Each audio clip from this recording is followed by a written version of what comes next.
This channel does not promote any violent, harmful, or illegal activities. All content provided by this channel is meant for an educational purpose only.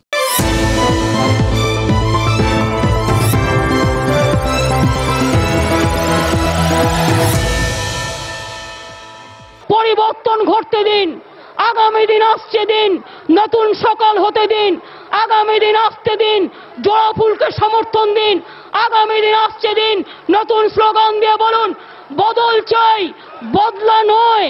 দেখুন, Mayo রোডের মঞ্চ থেকে নেহাত কথার কথা বলেননি।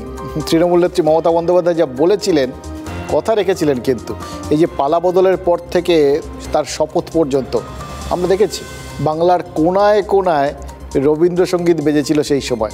কোনো রকম হিংসা নয়, ভোট পরবর্তী কোনো হিংসা নয়। তার মানে মমতা বন্দ্যোপাধ্যায়ের কথার একটা গ্যারান্টি আছে, আর গ্যারান্টি আছে বলেই তো ভয়ও হচ্ছে। এবার মমতা বন্দ্যোপাধ্যায় যা বললেন তার ফলটা কি হবে। আজ হলদিয়া তিনি কি বলেছেন জানেন? বলেছেন নন্দীগ্রামে হারের বদলা নেবেন, কিন্তু কিভাবে নেবেন, কার ওপর নেবেন তা তো বলেননি। এবার পুরোটা যদি বলে দিতেন তাহলে একটু নিশ্চিন্তে থাকা যেত, কিন্তু শুধু বদলার কথা বললে ভয় তো একটু হবেই। আমাকে প্রতারণা করা হয়েছে, আমার রিগিং করা হয়েছে, টোটাল ভোট লুট করা হয়েছে।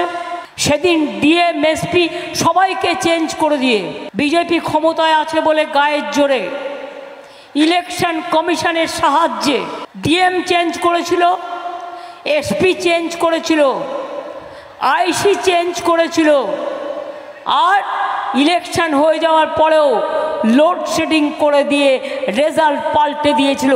আমি আজ নাও কাল এর বদলা তো নেবই। কিভাবে নেব, কেমন করে নেব, সেটা আগামী দিন পথ দেখাবে। দেখুন, বিধানসভা নির্বাচনে হারের পর আর নন্দীগ্রামে পা দেননি মুখ্যমন্ত্রী মমতা বন্দ্যোপাধ্যায়। আসলে হারটা না তিনি কিছুতেই ভুলতে পারেননি নাকি ভুলতে দেননি শুভেন্দু অধিকারী। এই যে বিধানসভা নির্বাচনে বিজেপি 100 পেরোয়নি, তৃণমূল প্রায় 3/4 আসনে জিতে ক্ষমতা এসেছে, কিন্তু বিমর্ষ বিজেপি বিধায়কদের মধ্যে একমাত্র চনমনে ছিলেন শুভেন্দু অধিকারী। 200 হয়নি তো কী হয়েছে, মমতা বন্দ্যোপাধ্যায় হেরেছেন, এবং তাও তার কাছে। এবং সেটা এই 3 বছর পরেও এখনও বারবার মনে করিয়ে দেন শুভেন্দু। 1956 ভোটের ব্যবধানটাও, সেটাও একদম স্পষ্টভাবে মনের মধ্যে গেঁথে দেন, বারবার উল্লেখ করেন এটা। ডায়মন্ড হারবারের সবাই একবার তো 1, 9, 5, 6 লেখা 4টে বেলুন নিয়ে প্রচার করেছিলেন। এরপর মানে বলে না, কাটা খায় নুনের ছিটে দেওয়া, ব্যাপারটা প্রায় সেরকমই। আর শুভেন্দু খেয়াল করে দেখুন, তিনি যদি তৃণমূলের বাকি নেতাদের জন্য চোর চোর স্লোগান বরাদ্দ করেন, তাহলে মমতা ব্যানার্জির জন্য বরাদ্দ কম্পার্টমেন্টাল মুখ্যমন্ত্রী। এটা মেনে নেওয়া সহজ।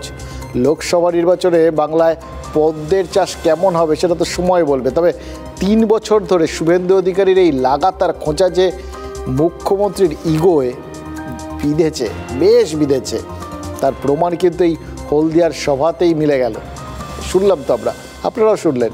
2021-এ নন্দীগ্রাম থেকে ভোটে লড়ার কথা বলেই তো শুভেন্দু অধিকারীর উচ্চতা বাড়িয়ে দিয়েছিলেন মমতা বন্দ্যোপাধ্যায়। এবার 3 বছর পর ফের নিজের হারের প্রসঙ্গ তুললেন তিনি। এটাকে তিনি কি ওই শুভেন্দুকেই বেশি গুরুত্বপূর্ণ করে তুললেন না? দেখুন, 4 দশকের রাজনীতিক, বহুবারের সাংসদ, কেন্দ্রীয় মন্ত্রী, 3 দফার মুখ্যমন্ত্রী, বায়োডাটা ধরে যদি আপনি বিচার করেন না, তাহলে মমতা বন্দ্যোপাধ্যায়ের রাজনৈতিক উচ্চতার সঙ্গে শুভেন্দু অধিকারীর তুলনা করাই উচিত না, কেউ করবেনও না চট করে। কিন্তু আজ হলদিয়ার সভায় বদলার কথা বলার পাশাপাশি মুখ্যমন্ত্রী যে কথাগুলো বলছিলেন শুনলেন, কোথাও যেন নিজের হারের জাস্টিফিকেশান দিচ্ছিলেন, ব্যাখ্যা দিচ্ছিলেন। এতদিন পরেও তাকে যে অন্যায়ভাবে হারানো হয়েছিল, সেই অনুযোগটা সবার সামনে যেভাবে তুললেন, তাতে কিন্তু ওই হারের ব্যাখ্যার মতোই শোনালো। আসলে তিনি প্রসঙ্গটা অগ্রাহ্য করতেই পারতেন, নাকি বাংলার কোনো আসনে বাঙালির ভোটে তিনি হেরেছেন এটা কিছুতেই ভুলতে পারছেন না। তাই বারবার ওই লোডশেডিংয়ের প্রসঙ্গ তোলেন। লোডশেডিং মানে তো অন্ধকার, তাই না? ছোটোবেলায় কি ভাবতাম জানেন? ছোটোবেলায় ভাবতাম যে অন্ধকার মানেই ভূতেদের রাজত্ব শুরু হয়ে গেল। তাহলে মমতা বন্দ্যোপাধ্যায় কি বোঝাতে চাইছেন যে তিনি মানুষের ভোটে হারেননি। দেখুন, এই সমস্ত কথা যখন আসবে না, শুভেন্দু অধিকারী কিন্তু মনে মনে প্রবল খুশি হওয়া উচিত। তার নাম করেননি, কিন্তু তা সত্ত্বেও তিনি যে মমতা বন্দ্যোপাধ্যায়ের মতো এরকম বিরাট উচ্চতার রাজনৈতিক নেত্রীর কাছে প্রধান প্রতিপক্ষ, এটা কি কম কথা নাকি? বদলা কাদের বিরুদ্ধে কিভাবে নেওয়া হবে, কবে নেওয়া হবে তা মুখ্যমন্ত্রী বলেননি, তবে তার কোনো পদক্ষেপই যে শুভেন্দুর পক্ষে যাবে না সেটাতে কিন্তু কোনো সন্দেহ নেই। আমরা বাংলায় ছোটোবেলা থেকে শুনে এসেছি, নাচতে না জানলে উঠোন বেঁকা। তো উঠোন বেঁকা আছে, এখন অসুবিধা নেই।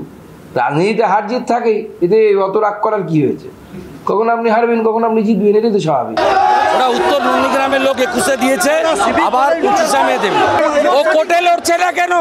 বারে বারে এই কথা, ওকে হারিয়েছে আবার প্রাক্তন করবো। 45টা মামলা করেছে, কাঁচকলা করেছে, কাঁচকলা করেছে। এই যে এই দুটো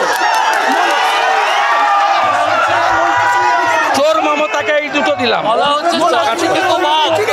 ওকে হারাবো, ভাইপোকে জেলে ঢোকাবো।